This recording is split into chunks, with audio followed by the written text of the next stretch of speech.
Mike Steph, this marks a new beginning. Thanks for supporting a total reinvention. The soul is still here, but the vibe's a little different. Unpredictable, hot the kids and the women. Sports of all sorts, music mixed with living. Rep New York City, but ain't the politician. Always bring the heat, Steph, bacon in the kitchen. Big shout to y'all, I appreciate the listen. Donnie put the rest, but I'm still in the best. In the world of what I do, all y'all know the rest. I live it, I breathe it, I'm the whole definition. The pinnacle, the ultimate, I'm on a new mission. The Salty Thoughts of Mike Steph, featuring the one and only Mike Steph, the best in the world at what he does. Tap in.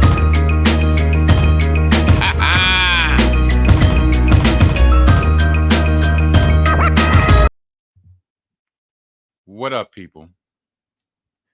I said, what up, people? Welcome to a brand new edition of the Salty Thoughts of Mike Steph podcast, featuring the one and only Mike Steph, best in the world at what he does.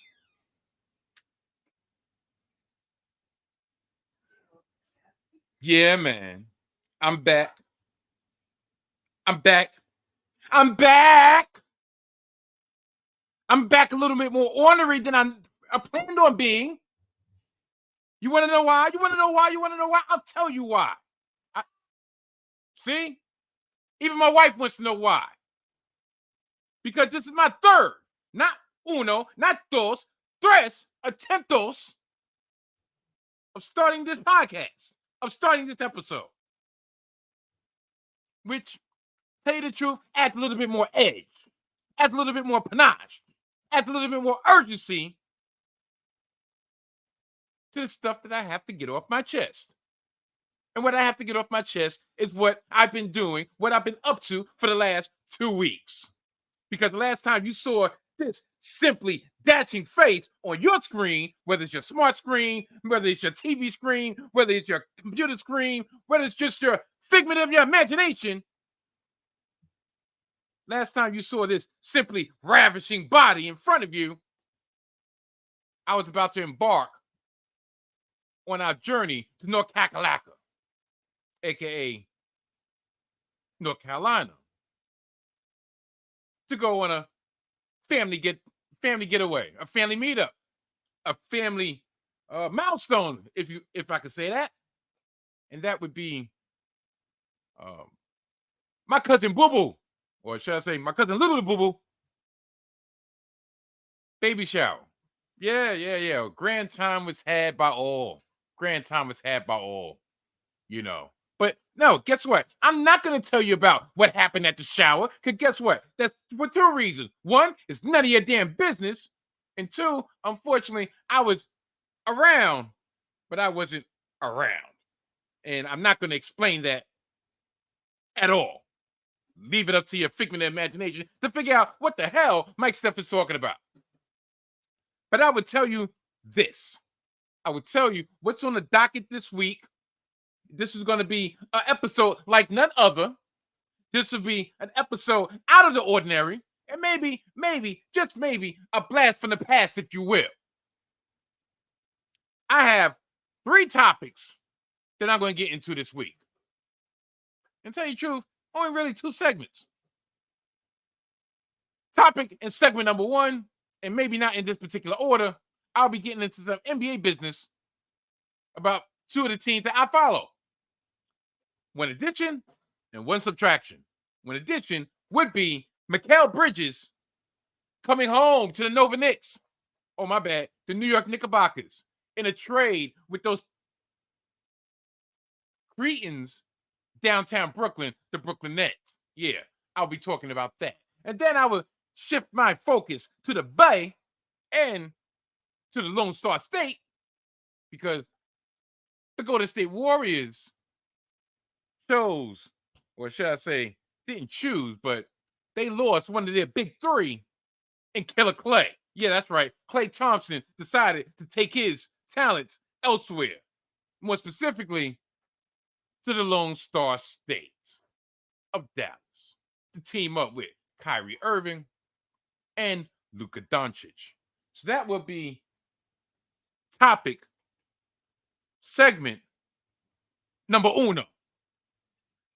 Numero dos will be more pressing business, more urgent business, more business that actually affects our day to day, especially coming up in this November.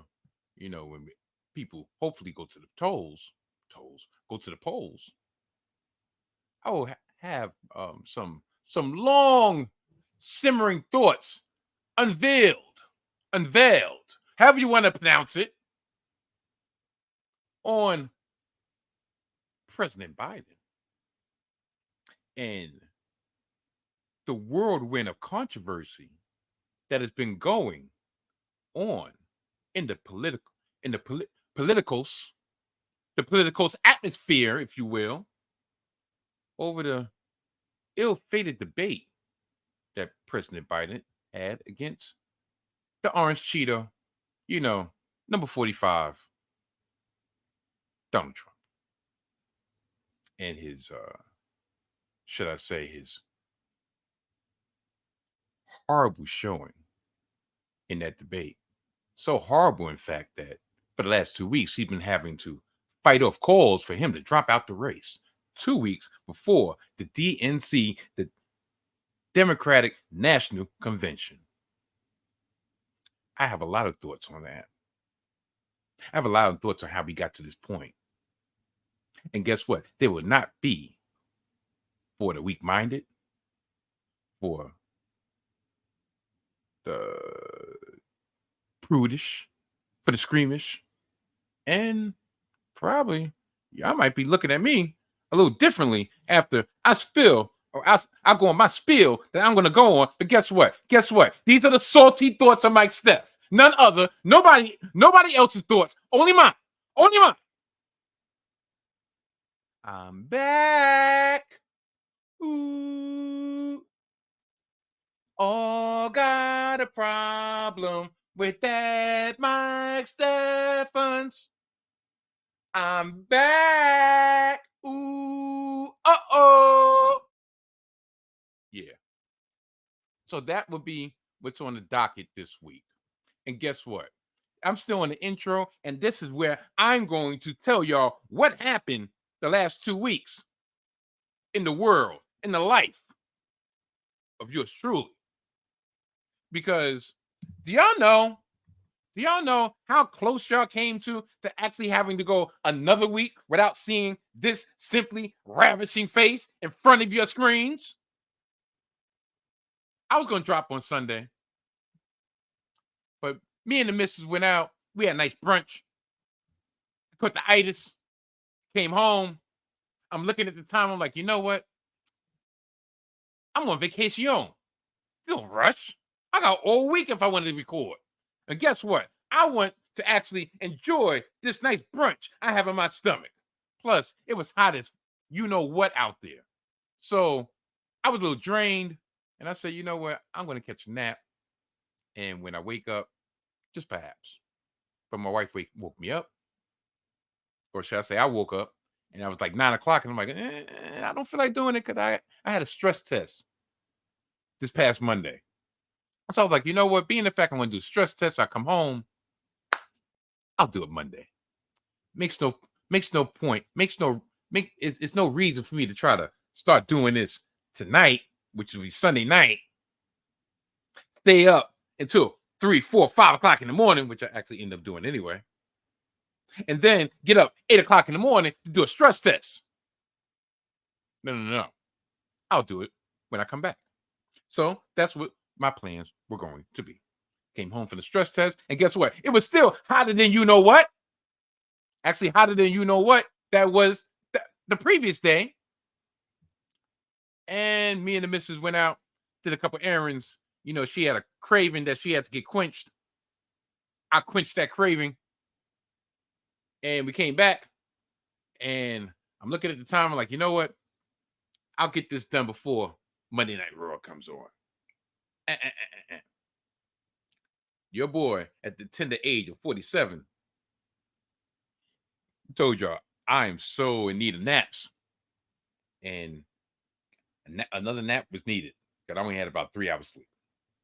So I woke up maybe about 8:30 in the middle of Monday Night Raw, and I said, not gonna happen. Do it tomorrow. Tomorrow being today. Tomorrow being Tuesday.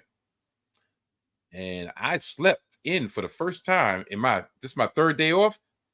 Slept in for the first time. Didn't get up until about 2:30. I'm like, okay. No rush. I'm off. I'm on vacation. Listen, y'all gonna get this. Y'all gonna get this pod when I decide to give y'all this pod. Watch the Michael K show.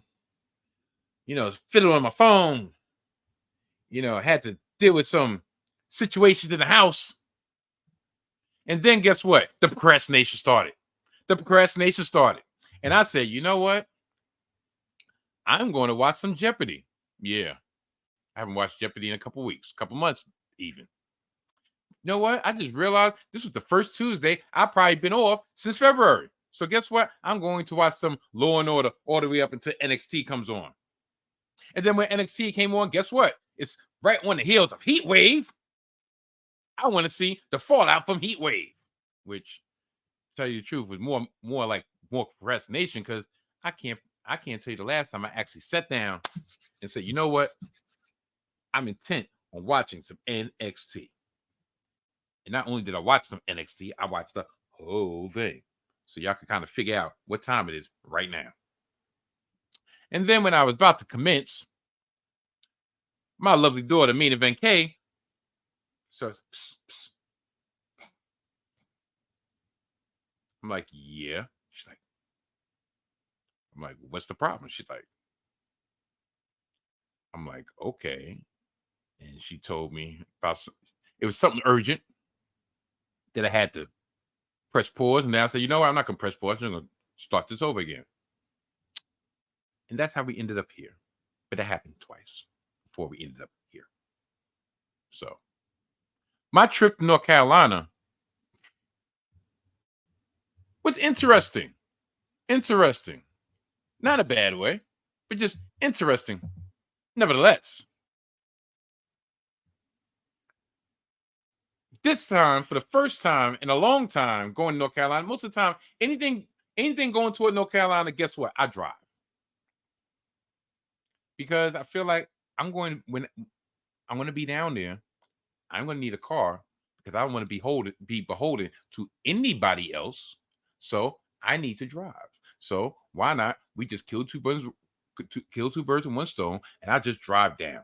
7 hours. Okay, we stop here, we stop there. Plus, on top of that, if we're going to North Carolina, then we're passing my grandkids. So either I'm going to stop on the way down or stop on the way back up. Kill two birds with one stone, right? This time I said, no.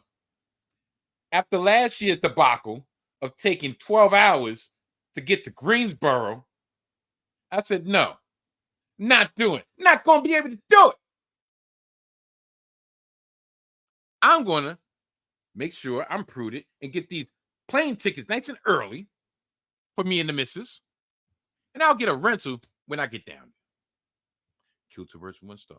Get down there in an hour, get a rental, drop the rental back off. Don't have to do the wear and tear on my back, my hips, my legs, and my mental for having to drive through the DMV area.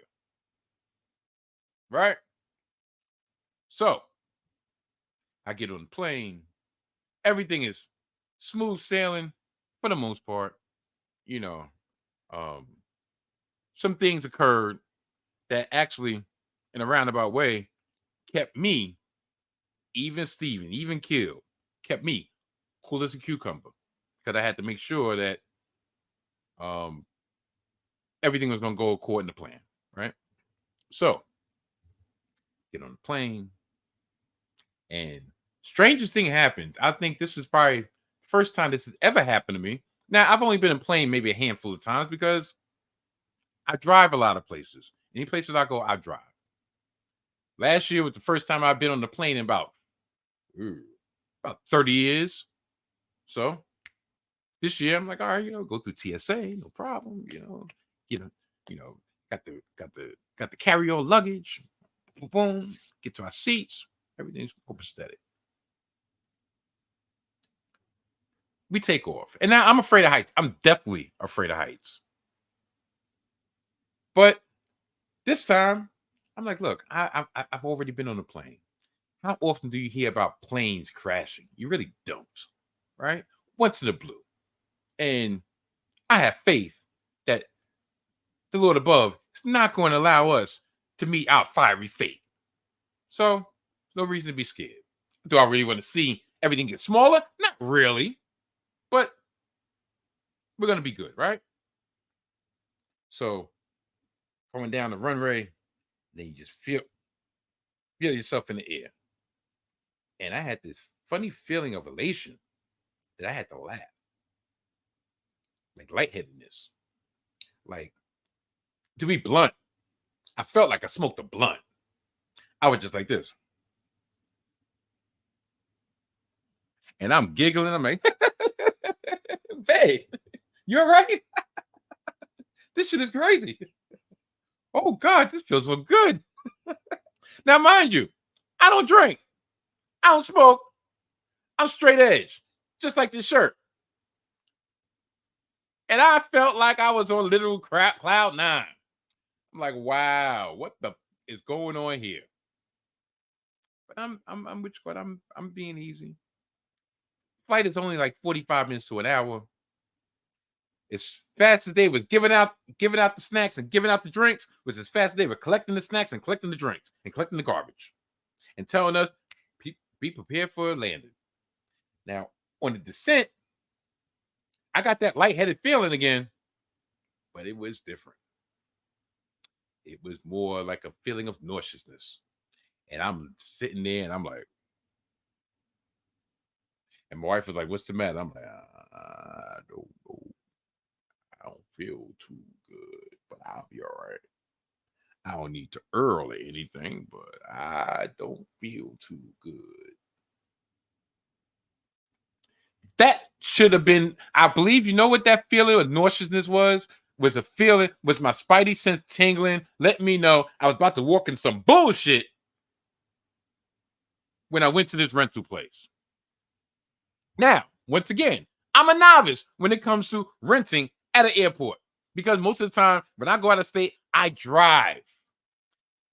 The last time I rented from an airport was actually at home in New York.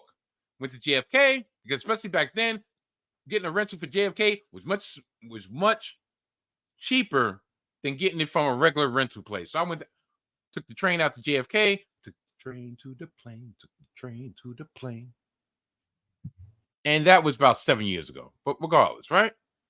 So we land, start looking for the rental place, realize we have to go get a shuttle to the rental place, no problem. Now, maybe this is my fault. Because when I booked it, I went on Priceline, which is my go-to, and they gave me a choice of Thrifty or whatever. I was like, you know what? Thrifty, Dollar, Hertz, all same shit. I'll do Thrifty. Now for 3 days, I think it was like $50 a day. It's gonna come up to like $261, if that, right? So I'm like, okay. I'm figuring that's $261, not counting the deposit that they hold, the extra $200 deposit, no problem. Not counting the little insurance you put on there. 9 times out of 10, I only get the damage waiver. But being the fact that I dropped my Geico coverage from full coverage to liability, I said, you know what? Just to be on the safe side, I'll get the full gamut. But we go there. So take about half hour, about 20 minutes to get called to the counter. No problem. Get up there. And when they said damage waiver, I looked at the price. Now up here, when I do a damage waiver, about $13 to $15 a day. No problem. Trust and believe. I've had so many instances of having a damage waiver and being lucky that I had that damage waiver because I would have got screwed. I had no problem with paying the extra money for the damage waiver. $15, peace of mind.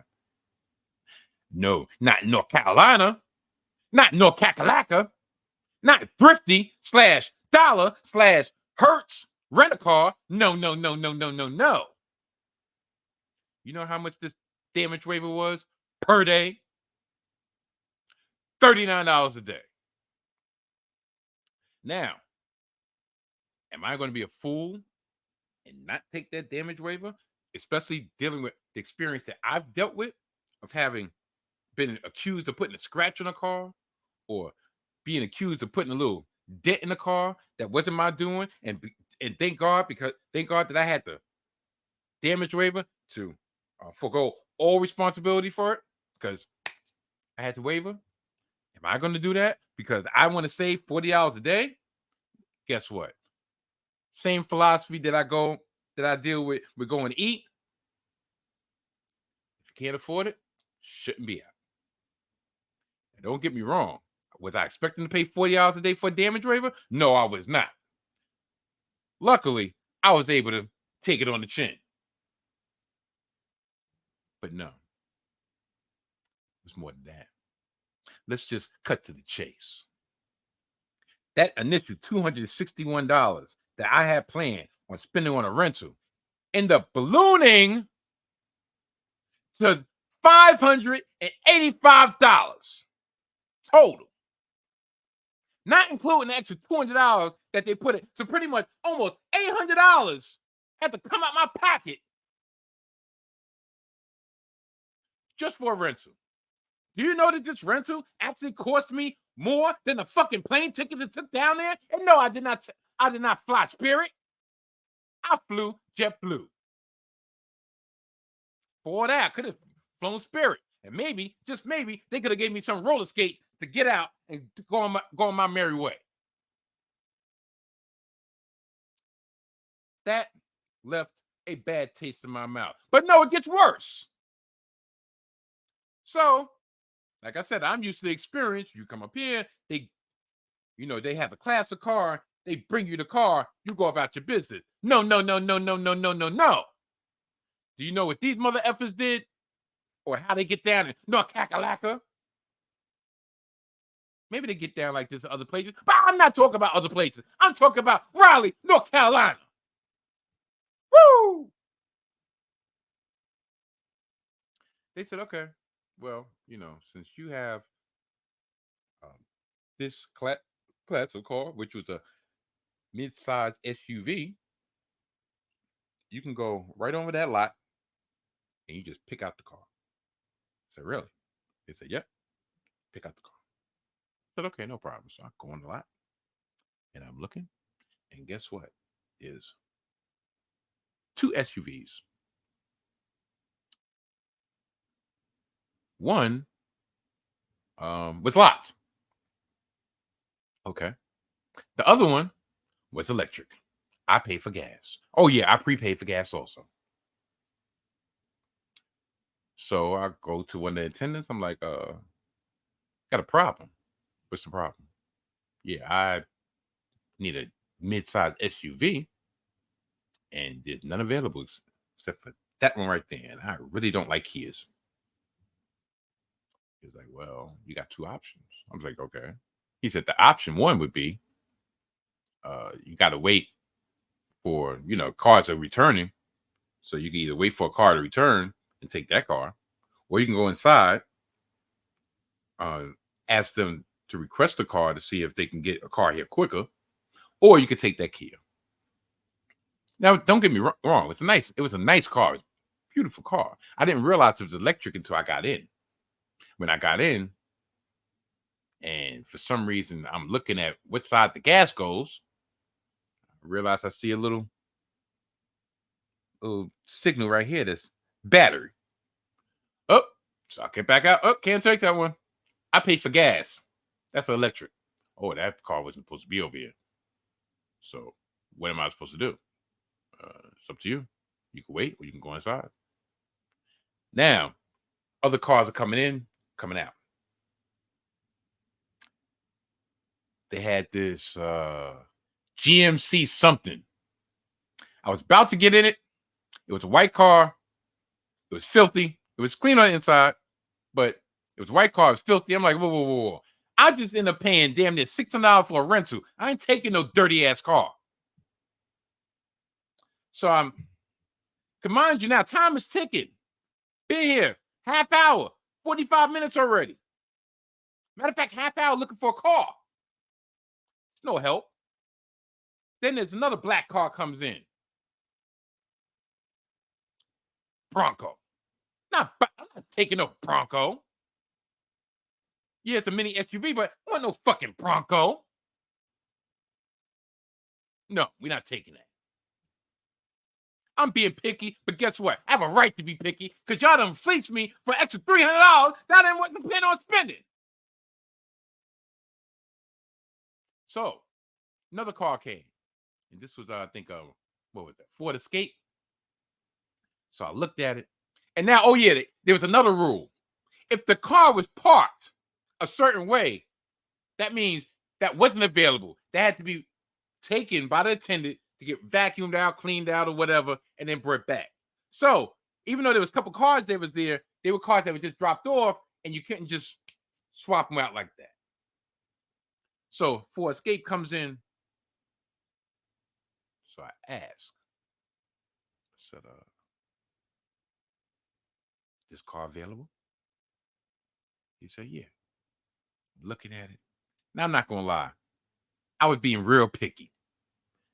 The previous car that I was mentioning was a Nissan Rogue. That's the car I really wanted. 3 people got in there, 3 people got out. I'm like, there's something wrong with that car. I ain't effing with it. Until this one lady went in, got it, drove off, and then everything seemed fine. But hopefully she didn't have no problems. I wasn't willing to take that chance. So while I decided, you know what, I'm just going to take this Escape and keep it moving, had a sunroof. So I was like, all right, you know what? It is what it is. This is what it's going to have to be. I told my baby, I'm like, babe, get that car. I'm going to get our luggage out the GMC piece of shit. Got my luggage. Make sure they put everything in. I was so ready just to take the GMC to get up out of here. I hooked my car up to the Bluetooth. My daughter called me. She's speaking to other people. I'm not realizing she's speaking to other people because my phone is now attached to that Bluetooth, even though I'm trying to attach it to this Bluetooth in the Ford Escape. It was a big old mess. It took me an hour to get one rental car after being overcharged $300. Needless to say, my journey, my getaway started out on the wrong foot. But I could say it got worse, but no, I won't say that. It was good to see family. It was good to see family outside of the city confines because it just, I don't know, it just gives you a little extra panache. Now, a couple of things I came across on this that weekend, but now 2 weekends ago, which was this. In fact, no, maybe 2 weeks ago. Regardless, I had my first cookout food. No, I'm not talking about barbecue. I'm talking about the establishment called Cookout, which is a staple in North Carolina. My wife loves her some Cookout. My wife loves to get a milkshake from Cookout. I haven't had ice cream in going on 15 months. So I was like, you know what? Maybe, just maybe, it'll be my time to try a Cookout shake. I bought a Cookout shake. Did I drink it? No. Did I waste that shit? Damn right I did. Neither here nor there. So on our way back to the hotel, which is a story for another time, me, my wife, my mother-in-law, my sister-in-law, and Tommy, we decided to go to Cookout. 2:00 in the morning because they open till 4:00 in the morning. I'm like, oh darn, I feel like I'm in the city. Get on the drive-through. Now, truth be told, drive-throughs really effort my anxiety. It helped effort me before. Now really it's just an overload because I feel like I'm on a clock. And it doesn't help that every time you say you give one item, does that complete your order? Can I get a Coke? Does that complete your order? Can I get a number one? Does that complete your order? No. Can you give me a freaking second to breathe? I will tell you when I'm finished. 5 people I'm ordering for. Your problem is. Anyway, on top of having to make sure that this person's order gets right, this person's order gets right, this person's order gets right, make sure I get my order right. And then when we get there, make the exchange of card for food, and then make sure everybody's order is in that bag before we left. And guess what? Thank God I looked and made sure that everybody's order was in there, because don't you know these mother effers tried to give me half an order? I was like, yo, my man, yo, I'm missing. What you missing? Half my shit? Oh. My thing is, listen, if you don't want to be working a drive-through at a fast food establishment 2 o'clock on a Friday night in the middle of the summer, guess what? Make a better decision. But since the decision that you made, this is the decision you stuck with, then make sure you get your shit right. I.e., you get my shit right. Disaster averted. Because you think I was going to double back for a missing order? No, I was not. Ha. Now, cookout burger, pretty good. Had a steak style, I guess, with the A1 and caramelized onions, the grilled onions. They had some hush puppies, which, I'm not gonna lie, those hush puppies was busting. The onion rings. My Diet Coke was dieting. It's great. Tell you the truth, if we didn't have a smorgasbord of food for the rest of the weekend, guess what? Cookout, I probably would have been there three of my 4 days. But we had a smorgasbord of food. There was no need to keep on going to cookout, because guess what? Cookout was going to be in the crib. The crib of Lil Boo Boo. Boo Boo Boo. Tangent. I'm going to let y'all in on why I refer to Cousin Boo Boo and Aunt Boo Boo as Boo Boo. My late son, Nakai, that was his favorite aunt when he was younger. I'm not going to say the name because none of your business, but Aunt Boo Boo. That was their thing. And her daughter was Cousin Boo Boo. So that's why I'm going to refer to them as Aunt Boo Boo and Cousin Boo Boo. So Cousin Boo Boo was having her second Boo Boo. And, shared some news about her newest Boo Boo. It was just a Boo Boo weekend.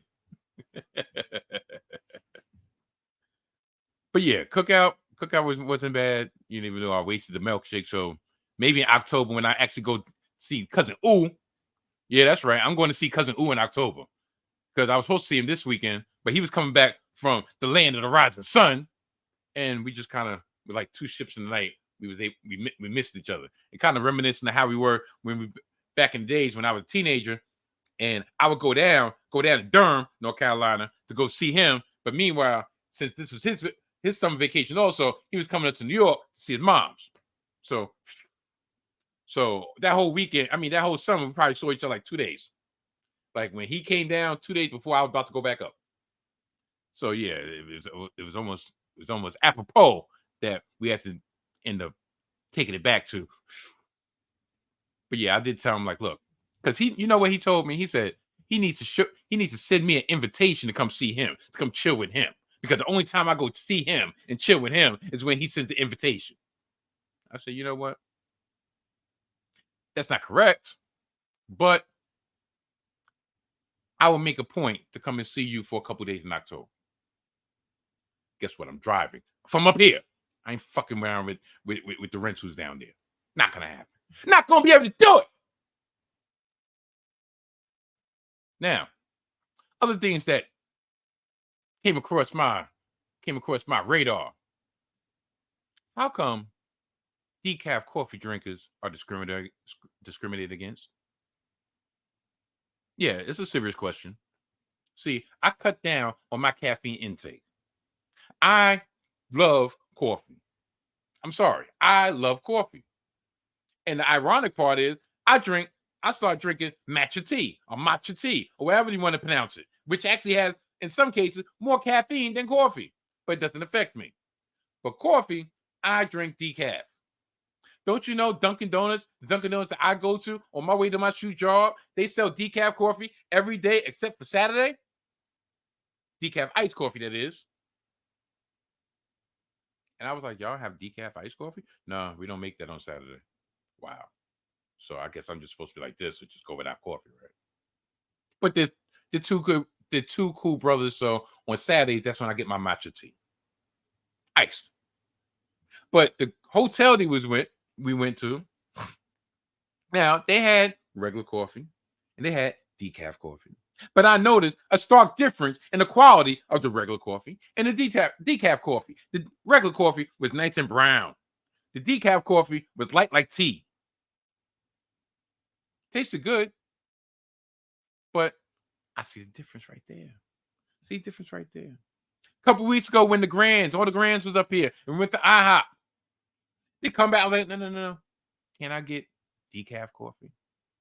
They said, no problem. So, you know what they did? They didn't give me the freshly brewed decaf coffee. No. You know what these mother effers did? They gave me a big pot of hot water and a couple sticks of decaffeinated Folgers instant coffee and said, handle your business. Discrimination, I tell you. Do you know that you can't find caffeine-free Diet Coke everywhere? You have regular Diet Coke. You have caffeine-free Coke. But caffeine-free Diet Coke, in my neighborhood, we got 3 supermarkets within a 5-minute walk. Only one of them actually serves and sells decaf Diet Coke. Discrimination. I tell you. Now, my hotel room, we stayed at the Clarion. Okay. It was all right. But this hotel was strange. Like, it looked like a combination, or either they didn't finish renovating already. I mean, renovating the whole thing. So it actually looked more like a bedroom, if that makes sense. An older bedroom. Like, you saw the modern parts, but then you saw the unmodern parts.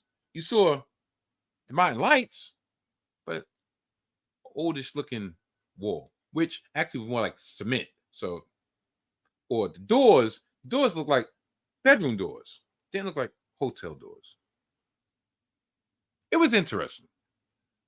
It was strange. But my last observance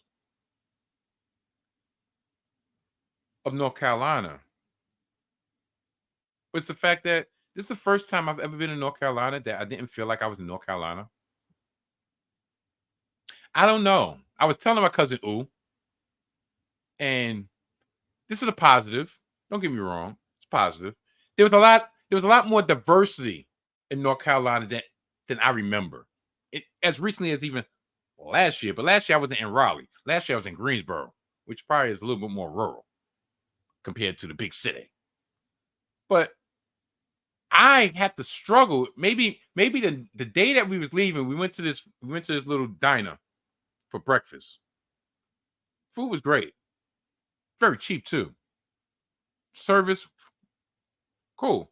Nice Southern hospitality. But I could say in those 4 days, the amount of, or should I say the lack of accents, the lack of down south accents, probably made me realize that, well, made me feel like I wasn't in North Carolina. I heard West Indian accents. I heard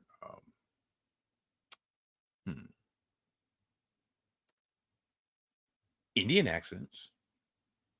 I've heard regular accents or accentless people, but I didn't hear that. Welcome to Walmart. Welcome to Cookout. May I take your order? I didn't hear none of that. I saw I saw a rainbow coalition of people, which, like I said, where we were staying probably was like the Spanish area. I saw a lot of Mexicans. Look, you know what? I shouldn't say Mexicans because they could have been Guatemalans. They could have been Ecuadorians. They could have been all types, but they look Mexican to me, so I'm going to say Mexican. Sue me. I mean, when we pulled up to the hotel, we had one Mexican lady and her little son out there panhandling. Then we had another two other Mexicans was over in the corner. They had a cooler and they were drinking their beer and smoking their cigarettes. And then we had a taco shop right across the street. And I'm like, a taco shop in North Carolina? Wow. Things have changed. Things have changed. The world has changed. This is not North Carolina that I'm used to. I'm used to North Carolina where when I walk, I got all these people of a lighter persuasion give me the look like,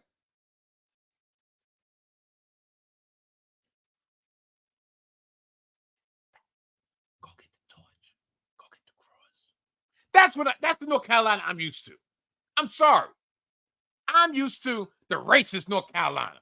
I'm used to, that North Carolina where you got to make sure that you're not in one of those after dark towns, which, tell you the truth, I did kind of pass through when I went to see my sis in Wadesboro this past weekend, 2.5 hours.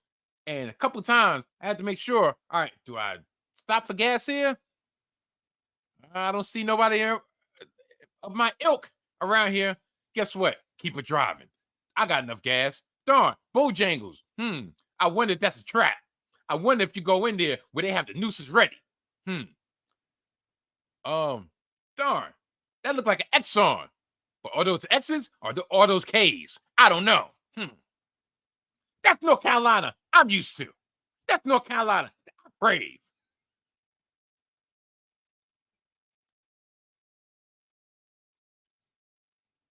I ain't shit. But yeah. So that was the past week in the life of Mike Steph. So with all that being said, I guess I'm actually going to get this episode off and running 43 minutes in. So without further ado, good night and goodbye. Back. Killer Klay Thompson leaves the Warriors, signs a 2-year deal with the Dallas Mavs. And tell you the truth, leaving the Warriors is probably an understatement. It's probably a misnomer. Because he really didn't leave the Warriors. He's more like forced out. He was literally treated like the third peg of the big three. He was treated as if you're not a priority, my man. Listen, we gave you that offer last year. You decided to bet on yourself. You crapped out. We move on. And Klay said, you know what? After a while, I'm out of here. I'm going to go someplace that they respect me. I'm going to go someplace that they actually want me. I'm going to go someplace that they actually might just need my area of expertise. Do I want to split up the Splash Brothers? No. But I had no other choice. There was one tidbit that came out that I feel is very important, because I've seen and I've heard a lot of different outlets saying, Well, Steph didn't do his job. Steph should have fought to keep the core together. Steph left his man out to dry. Steph chose the ingrate in Draymond Green over his splash bro, his light-skinned brother from another, Klay Thompson. From what I read and what I heard in other outlets, a discussion was had between Klay and Steph. And Klay emphatically asked Steph to not use his tremendous influence on the organization to force the organization's hand in giving Klay what he desired. He said, and don't quote me on this, but he said something to the effect of, I want them to come correct because they feel like coming correct. I want them to want me because they truly want me. They don't want me to appease you. And Steph said, you know what? I don't want you to leave, but I respect it. Needless to say, Klay probably had in his mind at the end of the season that unless they fall over themselves and give him an outrageously big offer, he was gone. He said, looking in the playoffs, because this, to tell you the truth, this is the first time in over a decade that he actually had the opportunity to sit on the sideline and look at other people in the playoffs. But looking in the playoffs and looking how Dallas was made their run to the finals, he envisioned himself as the missing piece. He envisioned himself as a key cog in what he believes that he can bring to that organization, what he could bring to that team. Not only his skill set, but his championship DNA, his 4 rings that he has on his resume. And on top of what was glaring in the finals against Boston, once they needed consistent outside shooting. They need snipers from outside. And once Boston made sure that they were shutting down that corner 3 shit, it was a wrap. Now with Luka and with Kyrie, you know the amount of open shots that Klay is going to get, especially being the fact that Klay is not adverse to moving without the ball, and he will know exactly where to situate himself up. So all he has to do is cock and shoot. This is a man that scored what was it? 60 some odd points with less than 10 dribbles, something to that effect. He is your classic catch and shoot guy. He will make the opposing team have to keep an eye on him, which will actually, in a roundabout way, create more space for Luka and Kyrie to handle their business. Kyrie is a willing passer.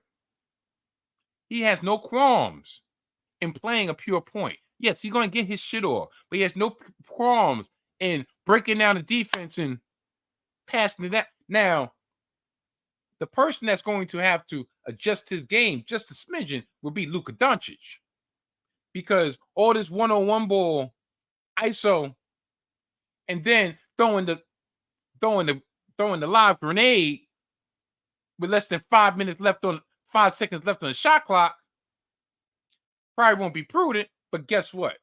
If you have Klay Thompson on your team, you might be able to get away with that way more than he would have been able to get away with it this past season. And tell you the truth, if Luka Doncic is not on a path of vengeance after being excoriated during and throughout the NBA Finals, how much dog does Luka Doncic really have in him? I'll wait.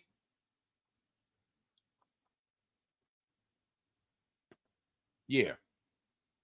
Now, Klay Thompson ended up getting an offer from the Mavs, 3 years, $50 million. Some of the fan base, yeah, that freaking Golden State fan base, some of the fan base was saying it was the right decision to allow Klay Thompson to go due to his decline in production. His off season this past season was 18 points per game on 38% from three. That was his lowest output in almost a decade. And that was his off season. Now. Question.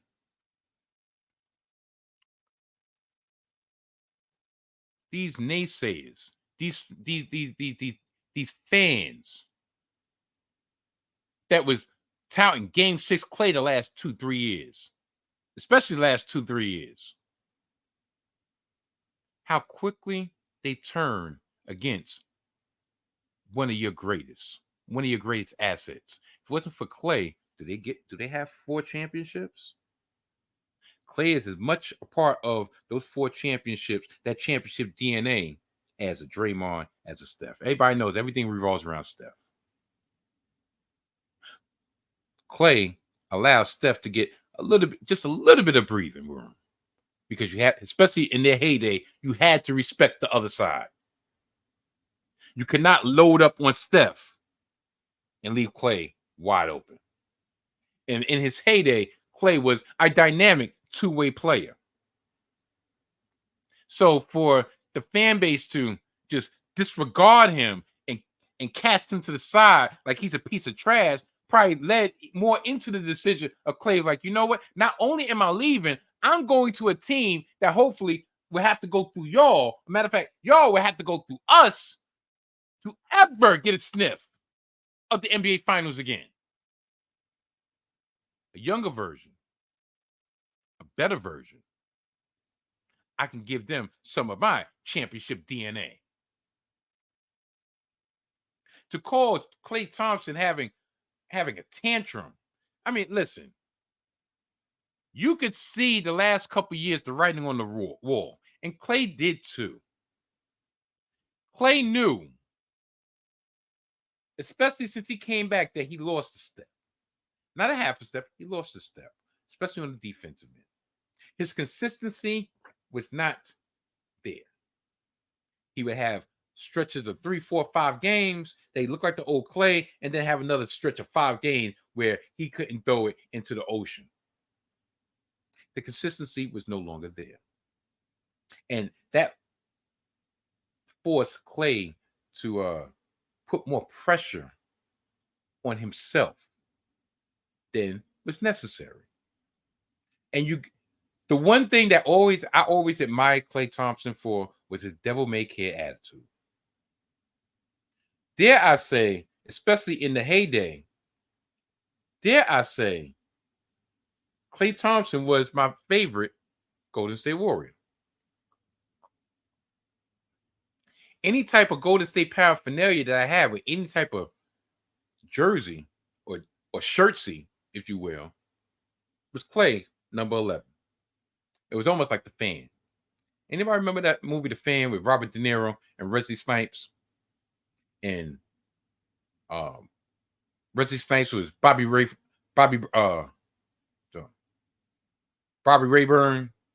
and he needed the number 11, but when he got traded over to the Giants, dude didn't want to give up the number 11. Benicio. Let's just say him. I forgot his name in the movie. He didn't want to give up that number 11.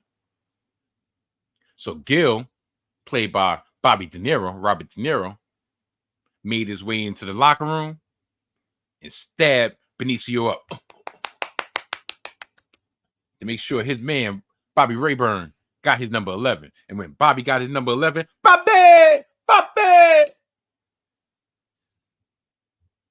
Bobby did his damn thing. Now, I'm not saying that Klay going to have to do that to get his number 11 on the Mavs. Whoever got number 11 going to have to get that up. Straight up. Do I see this? But like I said, everybody's saying that he caught a tantrum. You have to, He put blood, sweat, and tears equity into this franchise. And he felt like he was wronged. You can't tell that man what he feels like he should be valued. Now, everybody say, well, everybody know that in negotiations, especially in sports contract negotiations, you're paid for what you're expected to do. You're not paid for past performance. Okay, granted, that is true. But if I know that I was one of the key parts in having this billion-dollar arena, the Chase Center, become a reality to make sure that this franchise is valued at the amount that they're valued, that I put my blood, sweat, tears, Achilles, and ACL on the line for, I'm allowed to be a little salty. I'm allowed to be in my feelings. Now, on the flip side, you can say, well, that 5 years max, he got that max, right? They gave him the max right when he got injured. And out of those 5 years, 2.5 of those years, he was hurt. Okay, but once the contract is signed, sealed, and delivered, guess what? It's done. So that's null and void. That don't mean shit. It's not like the NFL where they could cut your ass after 1 year, no guaranteed money. Once the John Hancock was on the contract, guess what? Either you were going to pay it or somebody else is going to pay it. We're talking about now.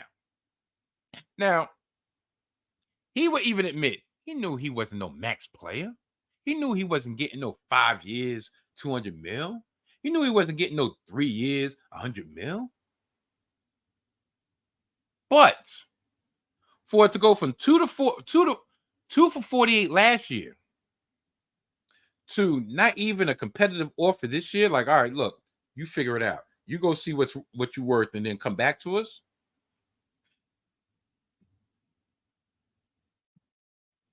That was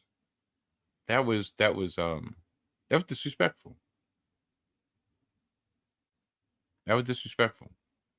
These are the same people that were saying the dynasty wasn't over. The dynasty was over the minute that Draymond knocked out Jordan Poole. That's when the dynasty died. Matter of fact, I'll go one further.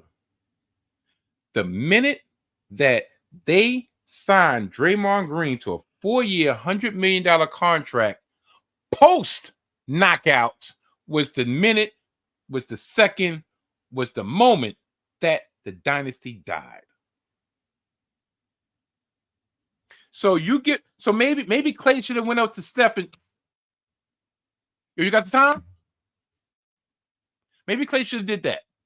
Maybe Klay should have went over to Porzingis or Pominski or whatever the fuck his name is. Maybe he should have cuffed him out, and maybe he would have got deserved. He would have deserved his contract, because that was the scuttlebutt that Klay was feeling away, that you're gonna put me on the bench for Pods, for this rookie, Pominski, whatever the hell his name is. So you're gonna shortchange me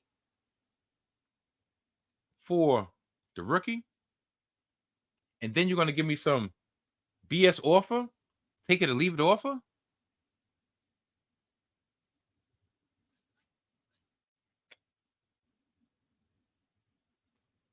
This is where I'm going to end up at. Golden State put themselves in this position due to their own arrogance. I've said it before, and I will continue saying it. Due to their own arrogance, they put themselves in the position for doubling down on stuff that have been proven to be passé, have been proven to be figured out, have been proven to be stale, instead of putting pieces around Steph to keep them relevant. The only reason Kuminga ended up getting burned is because he put out feelers, or he might have just said it himself, that look, y'all ain't gonna give me no time. Y'all might as well just trade me because y'all effing up my value, which he was correct.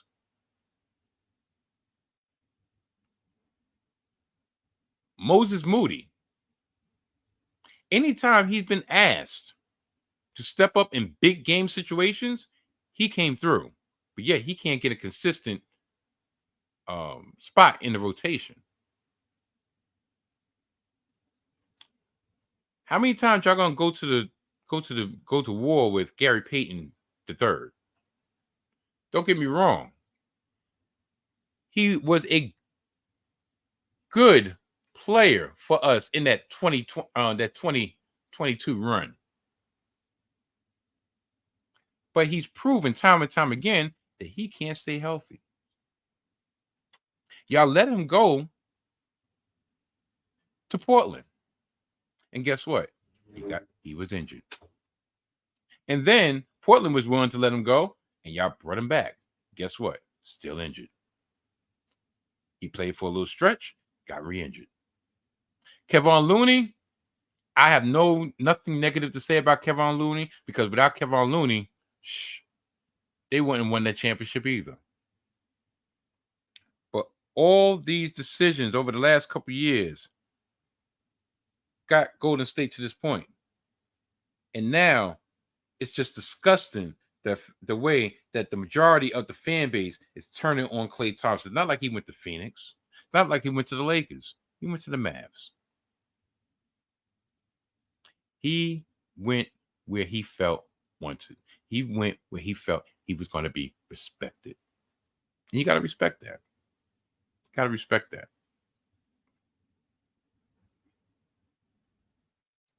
Where does that lead the Golden State Warriors? Listen, it's July.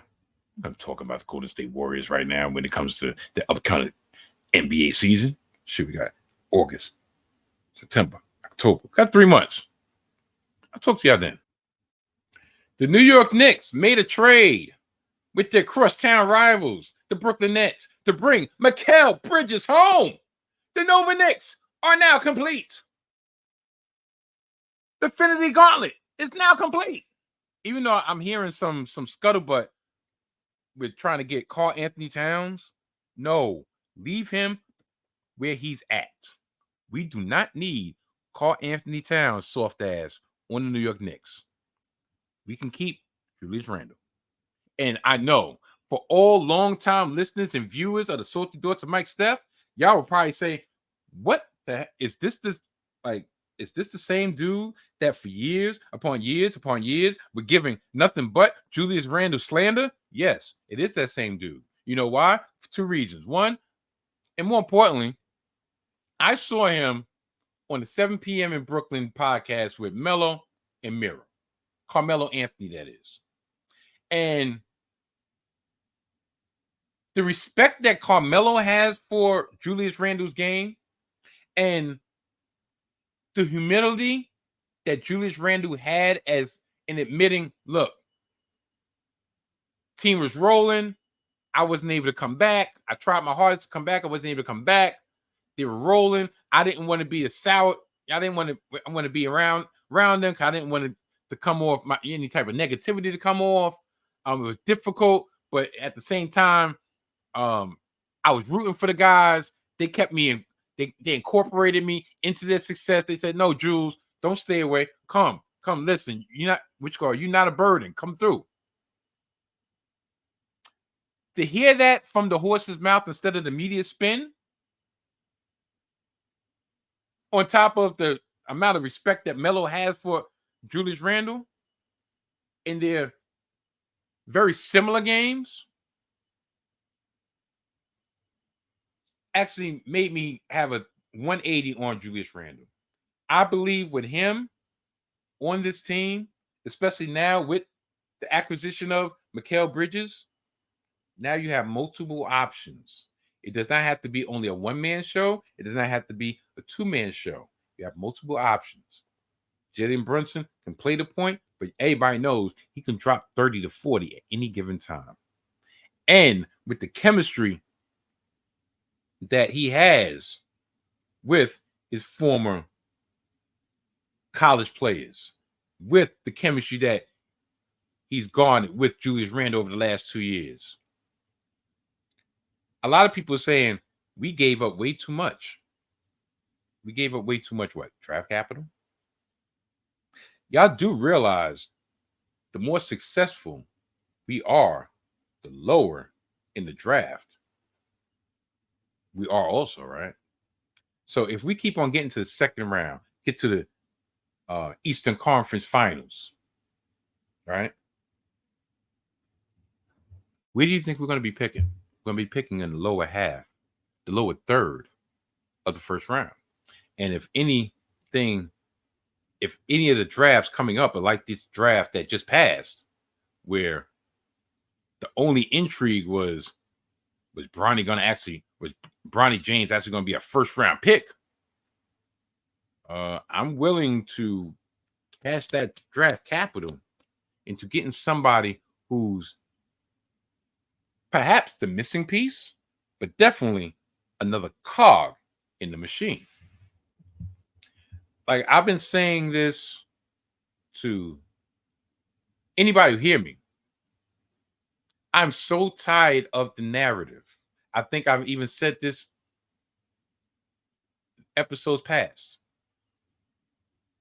I'm so tired of the narrative of the Knicks overpaid or the Knicks need another superstar. Do y'all realize that the Knicks right now, their core is all in their mid to late 20s? All these superstars that people are creaming their pants for, that's the older batch. That's still, I won't say the LeBron era, but yeah, the end of the LeBron era. You got Paul George, who now went to Philly. He's 35 with multiple injuries, right? So we were supposed to mortgage our future for Paul George for maybe 1 or 2 years, 2 years maybe. What has he proven? What has he won? Has he ever gotten to the finals? That's what's killing me with this. Now these prognosticators are saying that, yeah, the 76ers are ahead of the Knicks. Why? Because you got Paul George? Okay. The Sixers acquired Eric Gordon. He's an upgrade over Kyle Lowry. Okay, I'll give you that. Scoring punch, definitely. Y'all got Paul George. Y'all got Tyrese Maxey, who proved his worth. And y'all got Joel Embiid. Yeah, y'all got a lot of top-end talent. And y'all got Nick Nurse, who's a hell of a coach. Albeit a whining bitch, but he's a hell of a coach. Is that supposed to make me shaking my pants, shaking my bones? Embiid never makes it to May healthy. Not only is he coming off yet another knee injury this past postseason, where he hobbled to the end of the finish line. He's playing in the Olympics. That was a smart move, right? Hobbled Embiid is playing in the Olympics. Okay, so he's not able to make it to May on a regular year. Coming off the heavy-duty load of the Olympics, you think he's going to be able to make it to April? That's number one. Number two, chemistry. Embiid's going to want his touches. You'd be a fool to take touches from Maxey and give it to Paul George. How's Paul George going to fit in? Every team he's been on, he's either been the man or the man next to the man. In this case, he needs to be the man next to the man next to the man. He needs to be their third option. You're not paying Paul George $200 million to be your third option, are you? Is he willing to be a third option for that money? Y'all in a win now state. Okay. Y'all in a win now state. Guess what? We're in a win now and win later state. Like I said, Bridges still has multiple years left on his contract. Right now, we have a core of OG, Jalen Brunson, Josh Hart, Dante, Mikal, Julius Randle. 6. If we re-sign Julius. Julius is going to go into a walk year. So let's take Julius out. We got 5. We got 2 killer wings in OG and Mikal. We got the Energizer Bunny in Josh Hart. We got Dante, who proved his worth and will have no problem coming off the bench. Mikal Bridges has proven that he can be a number 3 option. Dare say a number 4 option with no problem. But he has the capability, he has the skill set to drop 30 on any given night, as he showed when he was the number 1 option against the Nets. The number 1 option that he wasn't really comfortable with. I.e., that's why he decided to put pressure on the Nets and say, I want to go to New York. I want to go to New York. Hey, how you doing? Come and say hi to the people real quick. My son Mikey, aka Chef Mix. What's going on, y'all? How you doing? I'm doing all right, darn. Both of us got punk shirts on too. Like father, like son. But yeah, where was I? So he's proven he can be a number 2 and number 3 option, right? But he has that capability. You cannot leave him by himself. You can't just disregard him like you could perhaps a Bogdanovich at times or Alec Burks at times, even though Alec Burks got busy and earned himself a contract with the Miami Heat. And those are y'all who are Brooklyn Nets fans talk about, oh, he cried because he wanted to be with his friends. You damn right he cried to be with his friends. Ain't no shame in crying. He knew where the winning side was. How many times do you think he was going to play against his people, get his ass bust, and then just take it like a man? No. I want to get my ass bust over here by myself. I want to be with y'all. Best believe that's what he wanted to do, and that's what he did. But like I said, I still say we're the number 2 team in the East. Boston, and I'll say it again, also, Boston is very lucky they did not get to see us at full strength in the playoffs. I'm not talking about the remnants of our team that would have made it into the Eastern Conference Finals. I'm talking about the fully loaded Knicks. Now, not only are we fully loaded, we still got possibility to get one more player. Yes, we did. We lose Isaiah Hartenstein. Yes, we did. And a certain pundit out there was saying, darn, that's almost 30 mil a year for 8.5 points a game. That's what that gets you nowadays. All the intangibles, baby. All the intangibles. Don't hate. Don't hate the player. Hate the game. Unfortunately, OKC gave him a offer that not that we could refuse, we couldn't match. That was the one thing about going into the offseason. Everybody knew our limitations.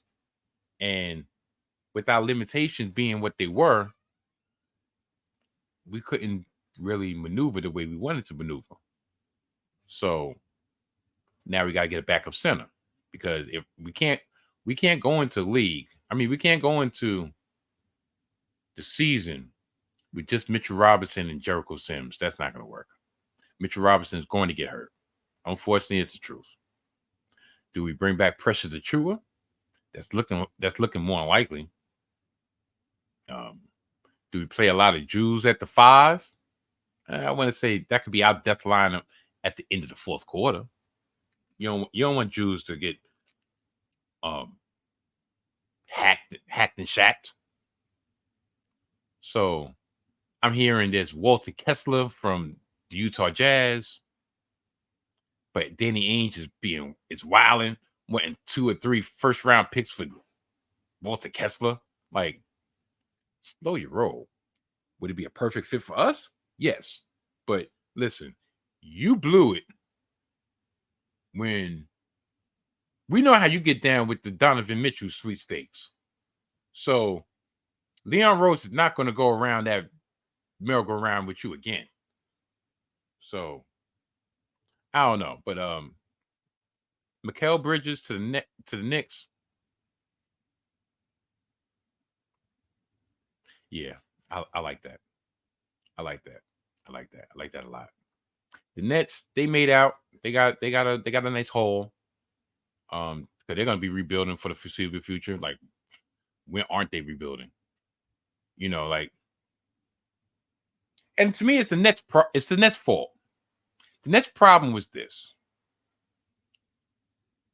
they came into the city, and remember the blueprint for success with Prokhorov and Jay-Z on the billboard with Ratner, his snake oil salesman ass, and then they sold the team, and Jay-Z sold his 0.00.2% of the team to Josiah. The one constant has been Sean Marks, right? Matter of fact, you had GM. What was his name? King. Damn, I don't know. I forgot his first name. But King gave up the ransom, got his ass out of there. Then you had Sean Marks, and he ushered in a new era. We had KD, and you had Kyrie, and then you had Scary Hours with James Harden. And didn't I tell y'all for years that none of that was ever going to rock? I did tell y'all that, right? I told y'all the gentrification Nets were never going to take over the season. I mean, take over the city. I told y'all. Y'all didn't want to listen to me. Y'all called me a hater. Y'all called me a traitor to my own borough. Y'all called me delusional. Y'all called me funny style. And now we fast forward 5 years. Fast forward 4 years. Fast forward 3 years to what? What's going on with the Nets? What's going on with the Knicks? Who's on a higher echelon? The Knicks. Whose city does this remain? The Knicks. Who will be primed and ready for a championship run the next 3 to 4 years? The Knicks. Fuck, I tell y'all. Told y'all.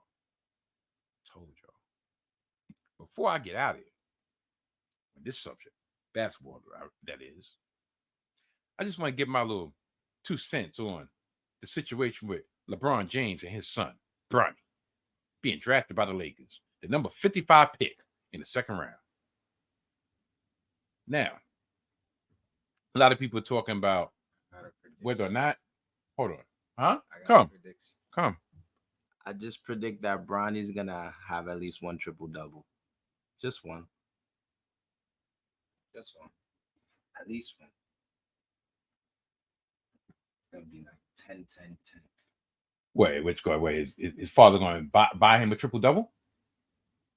Make sure he gets some. Listen. This is my thing, and it's actually apropos that my son came. This is my thing, and I'm going to choose my words. I'm going to choose my words carefully, because at the end of the day, this is someone's son. Yeah, you could say that with all NBA players, but no, this one's in particular.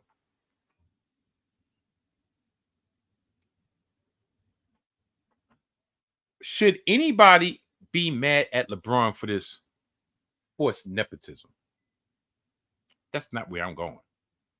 Listen, to each his own. I could care less, because I'm not going to lie. You best believe if I was in a certain position that I was able to help my son at least get a foothold in the field that he wanted to be in, I would try my damnedest to do so. Would I pull some strings? Maybe. But regardless, I want him to be stabilized, and then from there, it's on you. So I'm not even going to bring in the nepotism into play. I'm going to bring ego into play. Was this positioning, being so out in the open, being so public, good for Bronny himself? Was this to make sure that Bronny got himself into the league and got himself enough leeway to actually establish himself as his own being? Or is this more of an ego play for LeBron so he can say, I made history and played with my son? The greatest ever, quote, quote, was able to play with his son on the same team. I think this is more of an ego play. From having the agent threaten team, don't pick him, don't pick him, don't pick him, or he's going to Australia, to make sure that the only team that was left to pick him was the Lakers. I think this did a total disservice to LeBron. I mean, to Bronny James. That's my personal opinion. Because those who are not under the spell of LeBron James and clutch sports will be wanting to bust Bronny's ass every time he's on the court. Wouldn't you have? Okay, maybe you could flex your muscle to get Bronny into the league, but wouldn't you maybe want him on a different team so he didn't have to hear? And you hear in the press conference that he says, yeah, my son don't give a fuck about nothing that's going on here. Like, you know, he know what he could do. Y'all gonna be surprised. Even though JJ Redick, who's another subject where I'll talk about at a later time, going to pretty much call Bronny a project. Call him a Make-A-Wish kid. Call him a charity case. Without saying so much. I just think this whole situation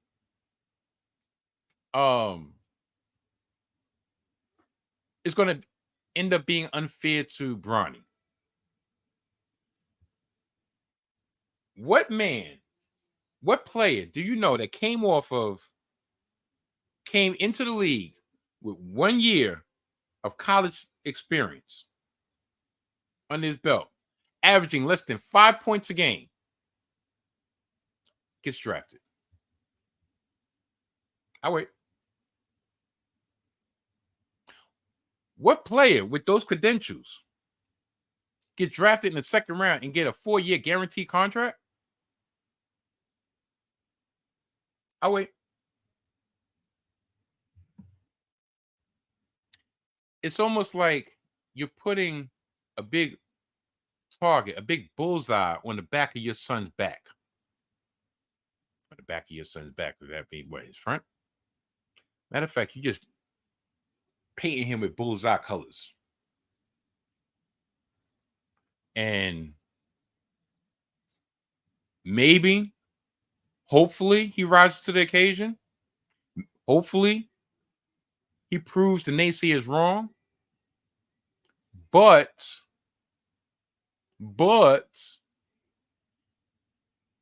what happens if you push him to the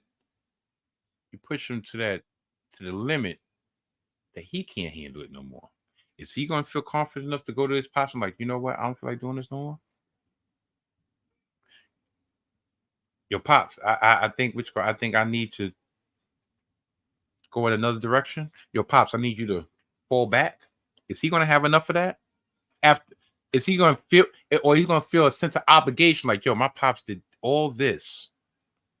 My family did all this to put me here. I got to show and prove.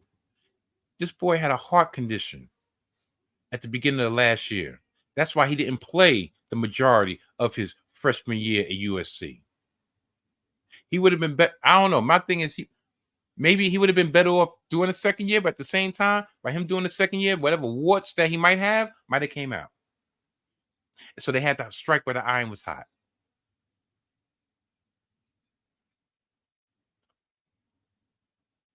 I wish nothing but success for the young man.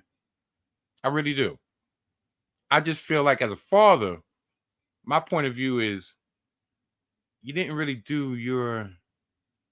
To me, I feel like you did your child a disservice. But then at the same time, you always goes by the philosophy: pressure bursts pipes. Pressure makes diamonds also.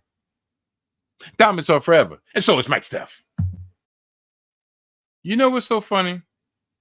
You know what's so funny? I could tell I'm rusty because this is the first pod in months. I didn't use any of my tools at my disposal. Any of my tools at my disposal. You know, like this picture, or this picture, or this picture. I didn't use none of them. Like, what the hell was on my mind? But guess what picture I got? This mother effer right here.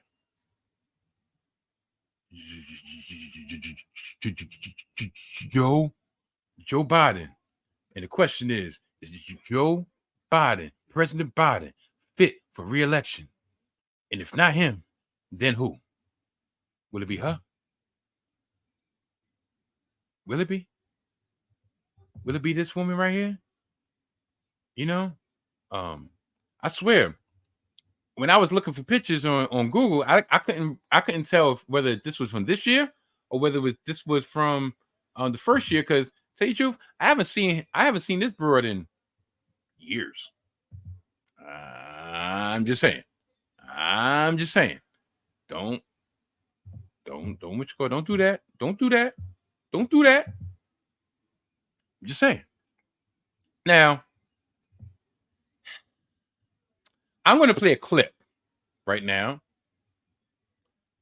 from yesterday from the Morning Joe on MSNBC, in which they had a quick interview or a quick talk with President Biden over the calls, over the people, or over the situation of people calling for him to step down and step aside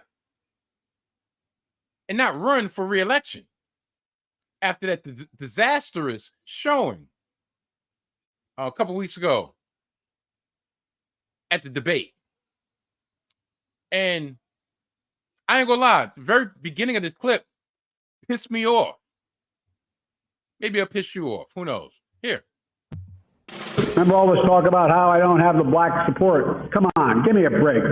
Come with me. Watch. I'm getting so frustrated by the elites. Now, I'm not talking about you guys, but about the elites in the party who they know so much more.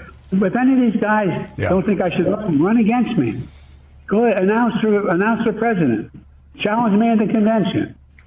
You know, on Europe, the polls are wrong in France. They're also right. There's no right wave or tide here in America either. By the way, in case you're wondering whether there is one, have you ever seen Trump run away so fast from what he's for?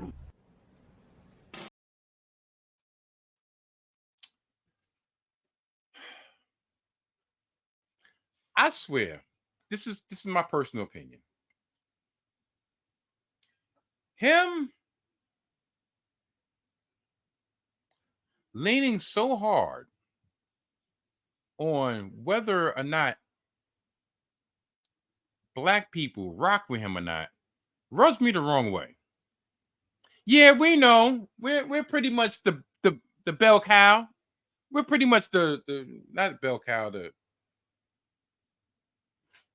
Anyway, we're the predictor. All right, you get the black vote, you go to office. You get in office. We know that. But for him to be so arrogant about the shit, like, okay. Because I'm about to go down a rabbit hole that I'm really not ready to go down right now. So I'm going to roll it back. The reason why the question of whether President Biden is fit for re-election or not has to do with his age. Has to do with his capacity or his ability to handle the capacity of being president for another 4 years. At the end of the 4 years, he'll be 86 years old. Even toward that, yeah, I know he stutters. Trust me, I'm not one to throw no stones, because on many occasions, when I'm doing this podcast, I stutter. I know, stutter, motherfucker. I know. So I'm not gonna do that. I'm not gonna do that. But it's one thing for him to have a speech impediment. It's one thing for him to not look the part. It's another thing for him just to look spaced out. Look like he's falling asleep. Look like he just got woken up from napping. Ooh, who's that? Who's that? Who's that? It's another thing to look like he's a puppet. And that's the problem. And that's the problem that we're having right now.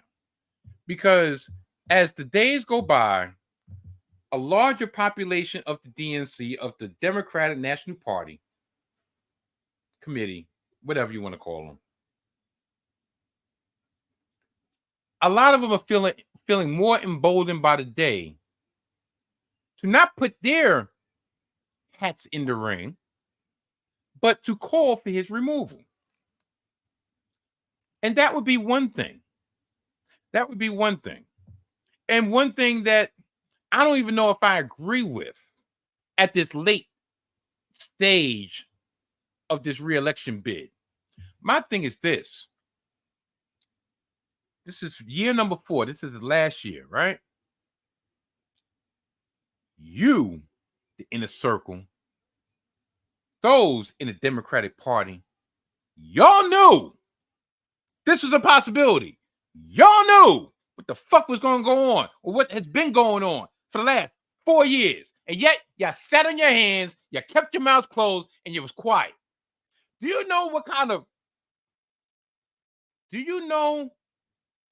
how it feels and how it looks that even outside this country, that in order, our only hope or our only perceived hope to keep Agent Orange back out of the office of the presidency is hinging on an 82-year-old man that looks like he needs his Metamucil 5 times a day?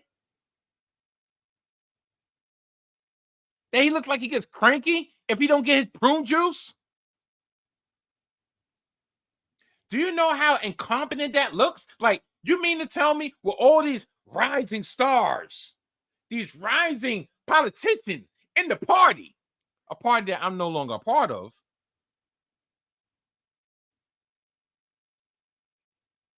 how rising are they if nobody was available to run in 2020, or B, nobody was being primed just in the eventuality that Biden could have a health problem, that maybe his mental capacity would dwindle in these 4 years. Maybe, just maybe for optics, we might want to put on a different front. And that's where Kamala Harris comes in. With all these calls for Biden to step aside, I don't hear the calls as loud as, Biden needs to step aside and let the VP run. I wonder why is that? It could be for a numerous amount of reasons. First and foremost, because she's a woman. Yeah, I put woman first. Because we know from 2016, white women themselves felt like putting a misogynist in the office over one of their own. Right? Could it be reason number 2 that she had some black in her?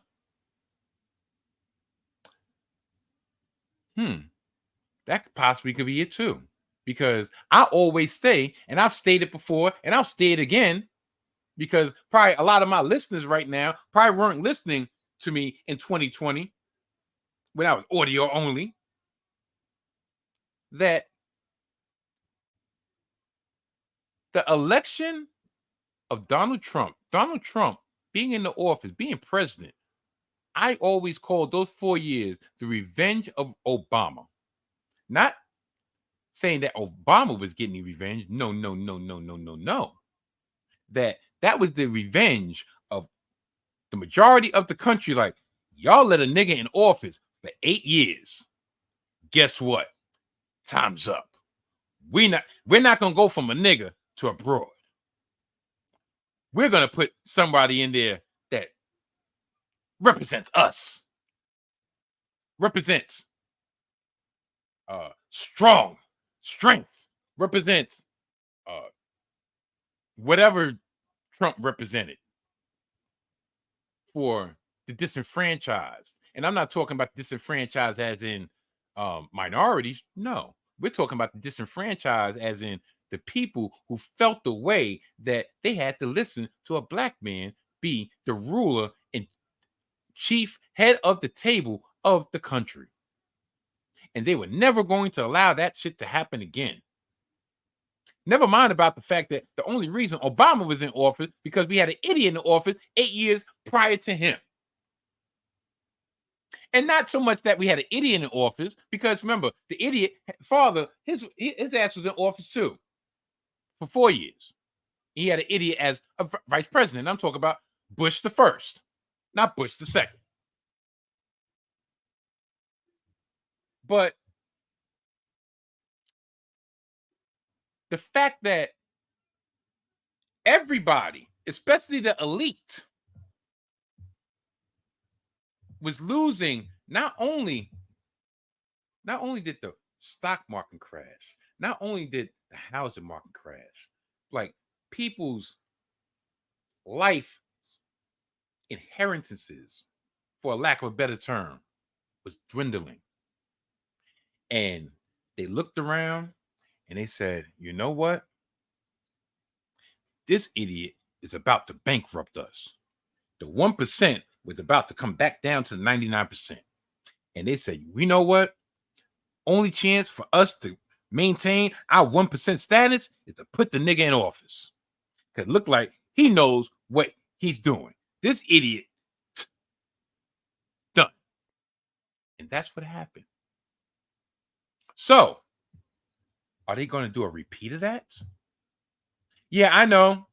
But I told you at the beginning, listen, this is not going to be for the queasy. It's not going to be for the weak stomach, the weak-hearted. I was going to call things the way I felt like saying them and the way I felt like seeing them. And that's how I see it. But the whole premise that they ran to us in 2020 was twofold. One, Biden is the only one that could get Trump out of office.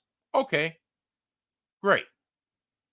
Biden didn't want to run in 2016 because he was pretty much done. But because the country was in great need, we pulled him out of semi-retirement to run. But in order for the whole party to get behind him, we had to have an escape hatch. We had to have a plan B. And the plan B was Biden be in office and the whole 4 years groom whoever he chose as vice president to run the next 4 years. Biden was never supposed to run for 2 terms. He was always supposed to be a 1-term president. Kamala Harris, unfortunately, was used as a token to ensure the black vote due to Biden's unfortunate history with putting policies in place to keep the African American population disenfranchised in all his years as a senator. Remember, Biden is part of that elite that he was talking about. Biden has been a part of that elite for 50 some odd years. So it was supposed to be a mix of old blood versus new blood. Well, old blood plus new blood. And right around now, matter of fact, around last year, you were supposed to start seeing Kamala Harris more and more in charge. Remember, for 8 years, everybody knew Dick Cheney was really running the country. Yeah, Bush was the president, but Dick Cheney, the vice president, was really running the country. That was supposed to be somewhat of the illusion that we were supposed to be having right now. And Kamala Harris was supposed to be the nominee going into this election. But what happened? I don't know. All I know is after the first year, she was persona non grata. She was nowhere to be found. It's like they used her to get the black vote. They used her to get the Asian vote. And they said, you know what? Thanks for your help. Go to the fucking back. Matter of fact, get your ass in the kitchen. Yeah, that's how I see it. Whether fair or foul, whether right or wrong, this is my opinion. These are the salty thoughts of Mike Steph. So, with everybody, like I said, with everybody calling for Biden to sit down, nobody's calling for Kamala Harris to be raised up. And at this point in time, 2 weeks beforehand, can't do it. It's bad enough that all this has been going on for the last 2 weeks, because now it makes the Democrats look like they're in total disarray. You can't replace Biden now. Whether he needs to be replaced or not, you can't replace him. All the people that's been in place for the last 4 years, their precious hold on power depends on Biden still staying in office. So they are not going to force him aside. They need him to stay in office so they can stay in power. The reason why, maybe there had to be some type of split. The reason why Kamala Harris has been ushered to the side. I mean, think of it like this. Remember when Obama was in office and they gave Hillary a position? She was more visible than Kamala Harris has been in the last couple of years. Conveniently, they allow Kamala Harris to take charge of the immigration issue, which, if everybody knows, especially in the state of New York, the city of New York, it's been a shit show. So she's the face of the failed immigration policy. Because at the very beginning, remember when the Haitians were coming into the country due to national disasters happening in the island of Haiti, guess what? We had pictures of Rangers on horses whipping their black asses back over the border. Get your black ass back over to the border. Then we had a certain amount of people or a certain type of people that was allowed in and a certain type of people that were allowed out. And it seemed like it was on a scale of light to dark. And when it got to Colorado, guess what? Your black ass is too light, too dark. Get your ass over the border. Yeah, I said it. Not biting my tongue. Fuck y'all gonna do? Ban me. I'm already banned. Ban me. I'm already banned. Ban me. I'm already banned. Fuck. So, where does that leave us right now? And yeah, this is kind of a truncated thing because I kind of overdid it with my intro. Now Biden is going on a press tour to anybody who hears him, anybody who listens to him, and state that if anybody wants to run against me, if anybody wants to contest my nomination, guess what? Campaign. Come on. We're going to the convention. Rise up. All rise.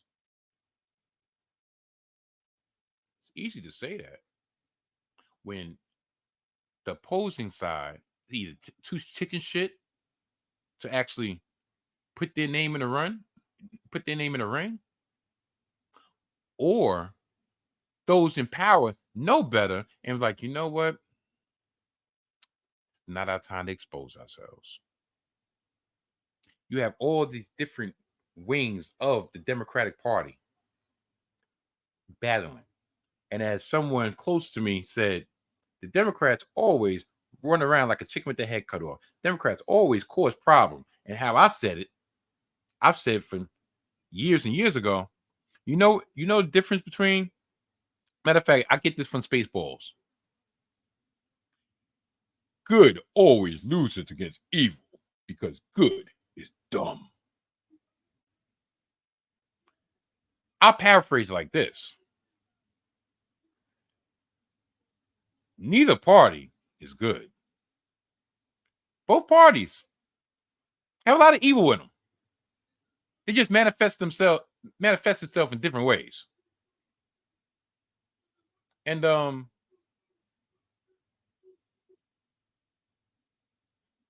don't know. This is going to be a reoccurring topic because this is election year. This is election time, and I would be remiss if I did not give my 2 cents, whether they're popular or not. I really could give less than the you know what. So I'm gonna cut my thoughts off right now. I'm going to leave some ammunition in the holster, so to speak, and get some jokes off right now before I end this. Matter of fact, you know what? I'll get my jokes off later. So yeah, so right now, President Biden is on this press tour trying to reestablish his base. Let everybody know he's ready for the fight. But my thing is, where was that fight when you was on stage? You using jet lag. You have been back 11 days, brother. Using cold. Did you have COVID? Did you have COVID? I shouldn't even said that word, because now they're gonna give them a reason to shadow ban my ass. But guess what? I'm already banned. Don't matter. So what's going to be the excuse? What's going to be the excuse? Matter of fact, what's going to be the next plan of action? Stitch, you know what the next plan of action is going to be? Stitch like, look, I'm not even a citizen. Leave me alone. Okay, Stitch. All right. Well, people, that brings us to the end of another edition of the Salty Thoughts of Mike Steph podcast. I'd like to thank each and every one of y'all for making me the podcast y'all choose to view and the podcast y'all choose to listen to. And I know y'all probably wondering, all my YouTube viewers, why do I have Kamala, the Ugandan giant, on your screen? Well, because I found a little tidbit that I found interesting. And I didn't want to put it in where I was going to put it in, because I'm like, y'all not going to cancel my ass. But here's a fun fact. Did you know that the man who played Kamala, the Ugandan giant, was named James Harris?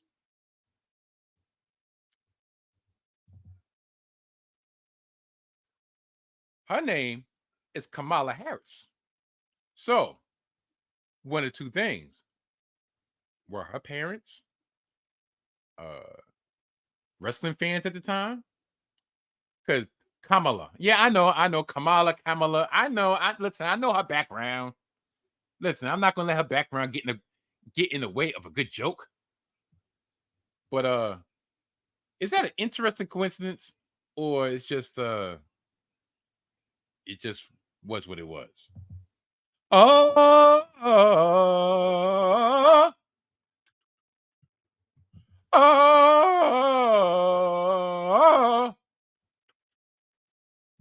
oh, oh.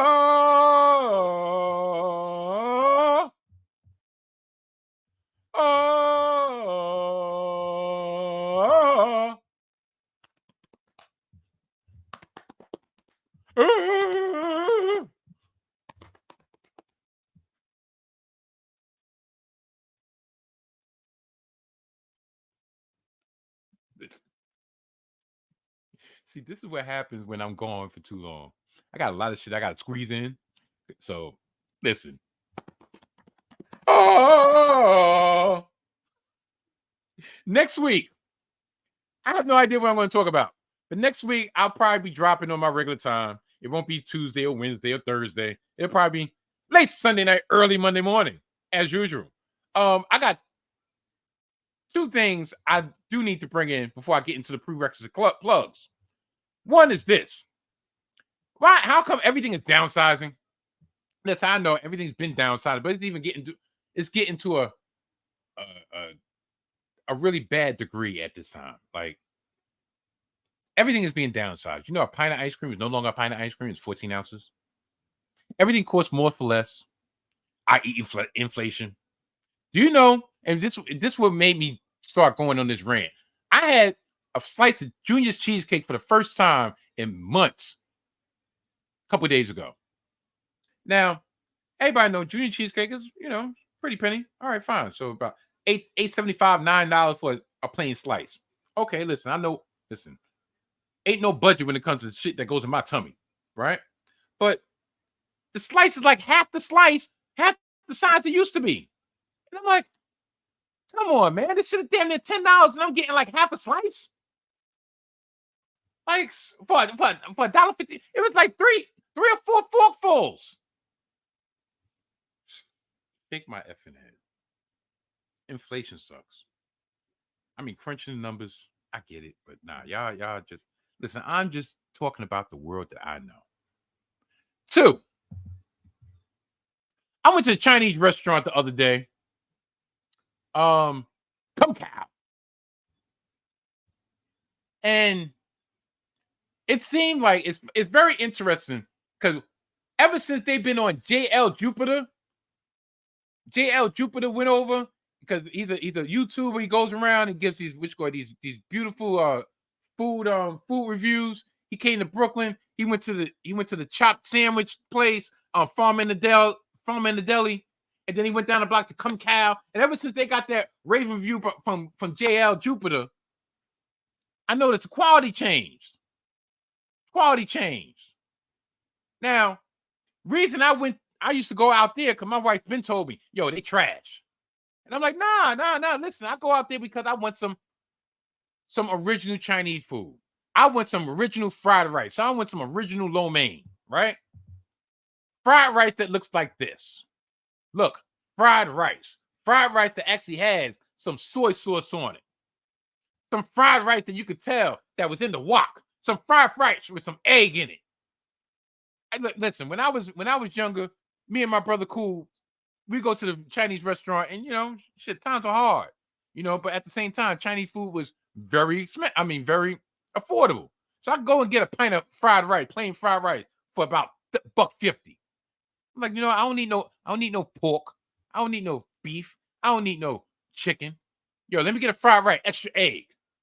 There was an extra egg. Yes, extra egg. That used to be our own little thing.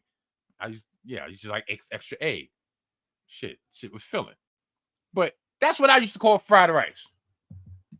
Not yellow rice that's happened to be fried. Y'all losing the fucking recipes. Y'all getting lazy. No, I don't want yellow rice. I don't want Mexican rice that's fried in a wok. I want you to actually make some fried rice. Like, it's just like it's not given. It's not given. I mean, like they just literally just lost the customer. Like they changed their prep from the fried rice. As soon as I opened it up and I saw this bright yellow beacon of rice in front of my face, I'm like, what the is this? It's not fried rice. If I wanted yellow rice, guess what? I would have went to Chipotle. Would have went over there. I would have went to Taco Bees. I would have went to Yummy Taco if I wanted some yellow rice. Matter of fact, I would have asked my babe, can you make me some yellow rice? Matter of fact, I would have went to the grocery store and got me some Goya Arrozo, Corner Rosa, whatever the fuck you want to, however you want to pronounce it. And I would have made myself some yellow rice. As a matter of fact, I would have put it in the microwave, got it real dry, and that would have been my fried rice. I wanted this. I didn't want this. Just my last little tangent that I had to get out.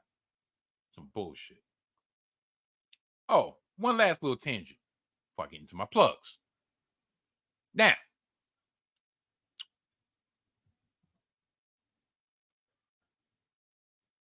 I was watching House of Dragons this past week, and in this particular episode, they were sending a lot of ravens.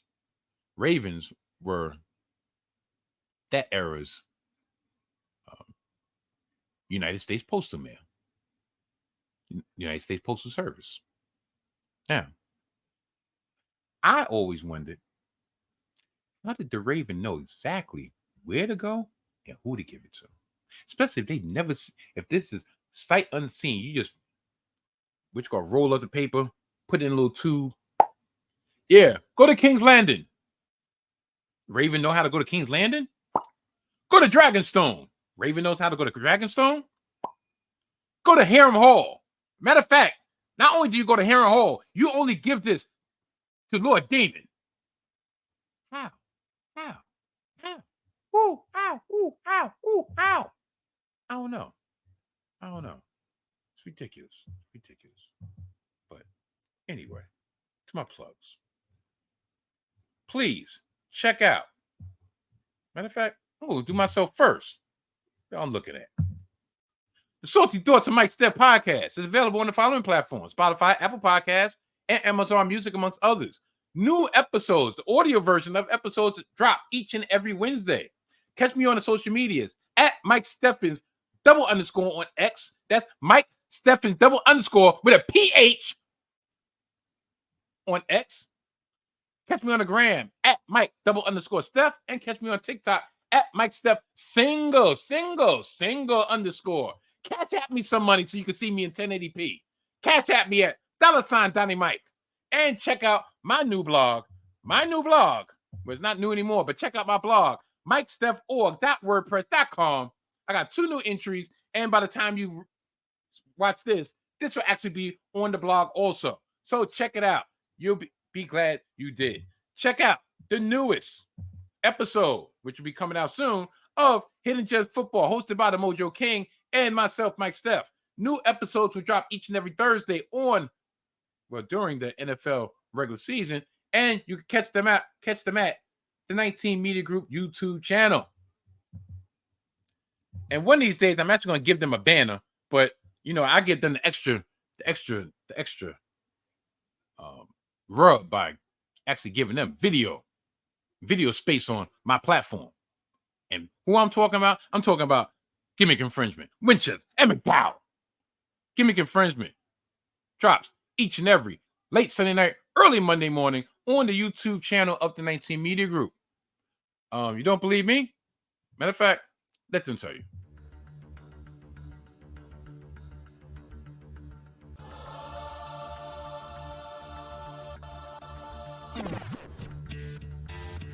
And now, podcasting from the sun-scorched desert Southwest, weighing in at a combined total of 340 pounds, Brad Winchester, Tyler McDowell Blanken, are Gimmick Infringement.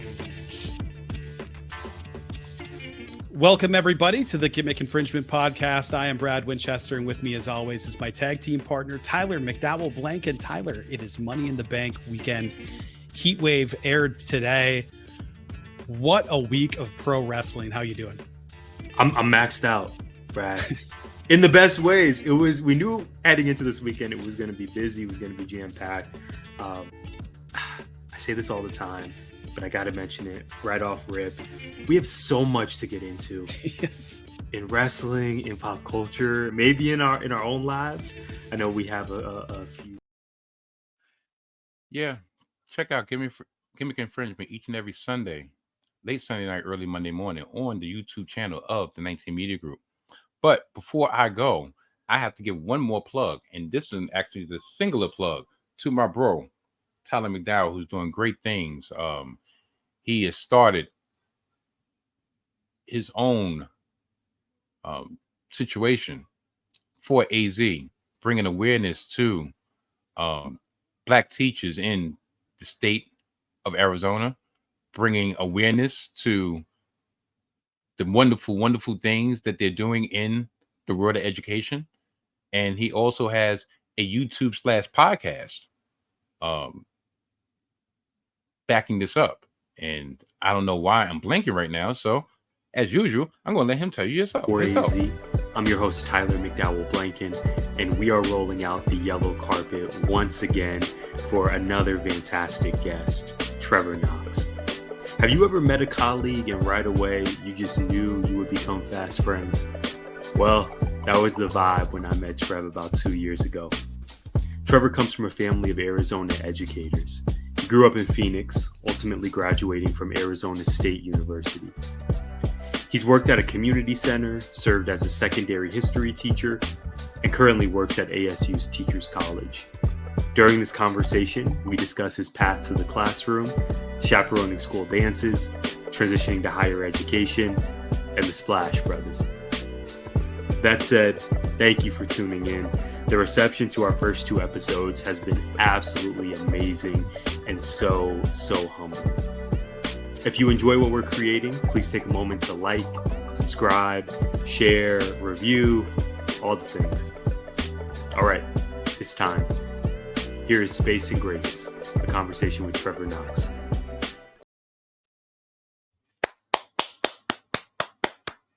Salute, Tyler. Love what you're doing. Keep it up, and I'll support you any way I possibly can. Because not because you've always done the same for me, because it's just something I really truly believe in, and I'm just so happy for you. Happy that you're achieving and really making a difference in the world that you know. So salute to you, young Obama. I swear, for all those, if anybody wants to know where that comes from, you got to check out episode 1 with one of his colleagues. Pretty much that's the nickname that he gives him, young Obama. And I'm like, you know what? You're right. Yo, he is definitely right. Matter of fact, not only his colleague, I believe his partner for AZ.